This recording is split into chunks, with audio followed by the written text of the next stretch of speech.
I've been waiting for this day, and Thunderbolt 5 eGPUs are now available.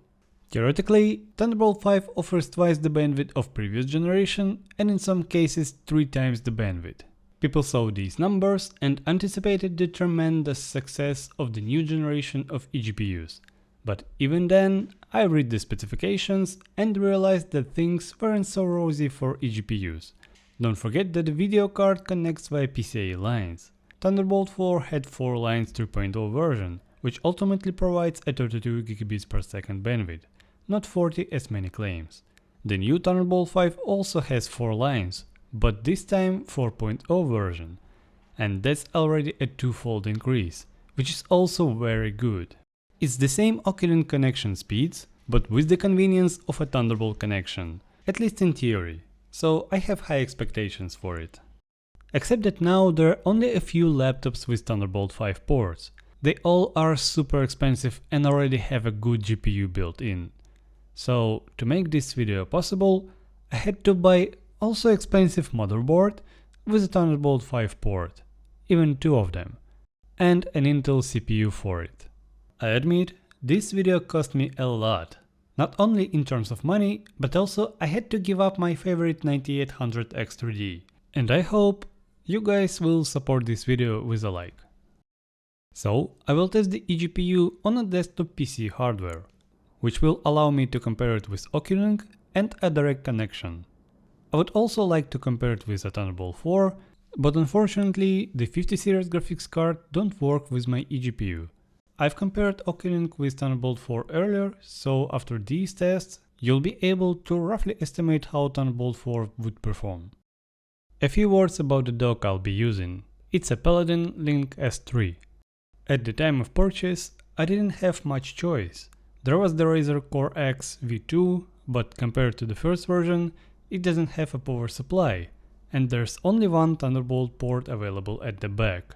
The second option is TH5P4, which has 2 Thunderbolt and USB-A ports, and the Paladn Link S-3, which looks pretty cool and has the most ports compared to the others. In addition to 2 Thunderbolt 5 and USB-A ports, it also has a slot for an M.2 SSD, a 2.5 gigabit Ethernet port, and an SD card slot. In other words, it's a pretty good USB hub with the ability to connect a graphics card. But I can say right away that I made the wrong choice because the connection was unstable and the image often disappeared. I bought it on AliExpress. At the time of writing, this eGPU dock is no longer available, and we can see that the only one was sold, and that was me. I contacted the seller and he suggested changing the cable, which would cost me another 30 euros and a few days of waiting. With the new cable it finally worked, but there's another issue. My 5070 Ti doesn't fit in there, while the old 2060 fits without any problems. So for these tests I had to unscrew the side plate and tape the graphics card in there. I'd say it looks good. It's time to move on to benchmarks. First, we need to check the bandwidth speed. And we can see that the numbers will be lower compared to Oculink. This is not surprising, since the Oculink is a direct GPU connection, while Thunderbolt has a controller through which the signal passes. On the other hand, it can be connected to our device at any time and provide features like charging and USB connection. Just a reminder that all benchmarks will be done on this PC. It has an Intel Core Ultra 7 265K, 64 GB of RAM and RTX 5070 Ti. Max settings, 4K resolution, DLSS set to quality where possible. On the left side we have Thunderbolt 5, then Oculink and PC on the right side. The average FPS and 1% low that I display on the screen may differ slightly from what is shown on the statistic above, because only a small part of the benchmark run is shown.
I would like to mention games that use RTX separately, because this was previously a problem for Thunderbolt. Here's a clip from my video where I compared Thunderbolt 4 and Oculink on RTX 4090. Sometimes games would simply crash or perform significantly worse. Just check out the difference in performance in Spider-Man. But with Thunderbolt 5 this is not a problem anymore. Yes, performance is still significantly lower, but it's progress. And Cyberpunk also showed a good result without any crashes. And here are the charts with all the results. I took PC as the main indicator, followed by Oculink and Thunderbolt 5, which is very close to Oculink in terms of performance. Here we can see how much lower the performance is compared to PC, both in terms of average FPS and 1% low. By the way, this graph is a little app that I created to make visualization easier. This is its first version, so if you have any suggestions for improvement, let me know.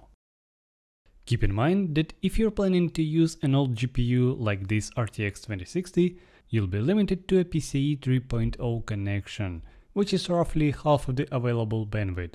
But still a bit better than a Thunderbolt 4 connection because of an updated controller.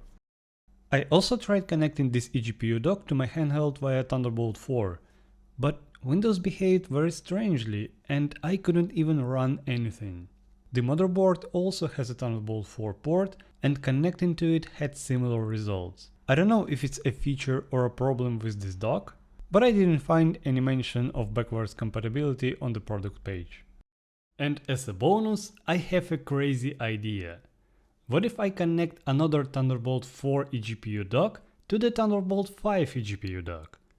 Daisy chain is supported, so why not give it a try? We start up our main eGPU, connect the RTX 2060, and it starts up, which is already a good sign. But the image disappeared, and now only the monitor on the integrated graphics is working. In Device Manager, both graphics cards are showing an error that they are running out of resources.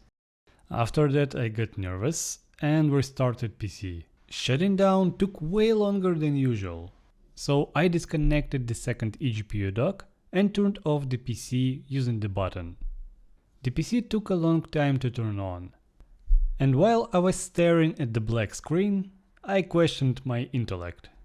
But then a miracle happened and the PC booted up. But the drivers were broken after that, so I had to reinstall them. Be smarter and don't repeat this at home. Overall, this is a positive step for the eGPUs, and it's safe to say that this is a new generation, with the first iteration of the eGPU docking stations now available. Over time we will see new solutions on the market, likely with more functionality and higher performance. But unfortunately they will not surpass Oculink. We're also waiting for a new generation of handhelds and laptops with Thunderbolt 5 ports, so we have something to use it with. And now, if I wanted to set up an eGPU with a handheld, first of all I would consider the CPU bottleneck, because the result would be very different from what I showed in my charts. I talked about this in more detail in my last video. Secondly, I would not rush into buying one and wait for the next generation. The Lenovo Legion Go 2 will soon be available for sale, featuring only USB 4 but with a crazy price tag. And the GPD Win 5 in the same situation but cost even more. And somewhere behind the closed doors, a new generation with Thunderbolt 5 or USB 4 V2 is already being developed. The only questions that remains are, what are they preparing for us and when it will be released? That's it for now, thanks for watching and see you later.